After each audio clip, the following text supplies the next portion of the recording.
Jelang pelaksanaan Musabaqah Tilawatil Quran ke-37 tahun 2025 Kabupaten Aceh Barat, pemerintah daerah melalui Dinas Syariat Islam lakukan finalisasi persiapan arena berbagai cabang lomba. Hal itu disampaikan Muhammad Isa, Kepala Dinas Syariat Islam Kabupaten Aceh Barat saat ditemui RRI di kantornya. Ia menyebut pelaksanaan seluruh cabang lomba dilaksanakan di 5 lokasi terpisah.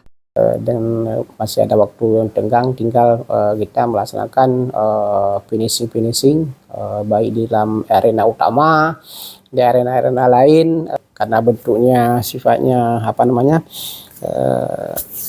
terpisah arena-arenanya, mulai dari arena utama disebut di situ, di arena utama itu di lapangan bola kaki mancing. Kemudian untuk cabang qiraah sab'ah itu berada di Masjid Pantai Cermin. Kemudian untuk Hafiz itu di Masjid Manjing. Kemudian ada cabang Fahmil dan Syarhil itu di lokasi kantor Camat Pantai Cermin. Kemudian ada cabang Khatil Quran itu di SD Negeri Pantai Cermin. Dia ada 5 arena untuk menghadapi ini. Muhammad Isa menyebut dengan semua persiapan yang telah dan akan dilakukan, ia optimis pelaksanaan akan tepat waktu. Untuk pelaksanaannya dijadwalkan pada tanggal 14 hingga 17 Juli 2025.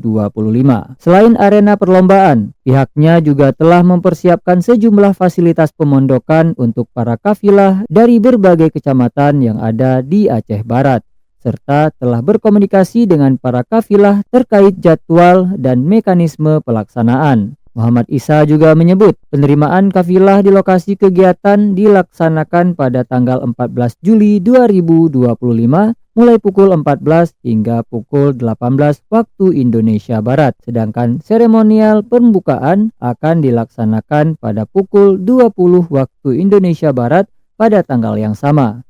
Sementara untuk musabaqah atau perlombaan baru akan dimulai pada tanggal 15 Juli 2025 dengan berbagai cabang lomba yang telah dipersiapkan di lokasi masing-masing. Pembukaan secara resmi direncanakan akan dilakukan langsung oleh Bupati Aceh Barat Tarmizi SPMM. Sementara untuk para undangan terdiri dari Forum Komunikasi Pimpinan Daerah atau Forkopimda Aceh Barat dan pihak-pihak terkait lainnya. Muhammad Isa berharap keadaan cuaca dapat cerah selama kegiatan hingga pelaksanaan dapat berjalan dengan lancar. Reporter RRI Melabo, Tama Maulizar melaporkan.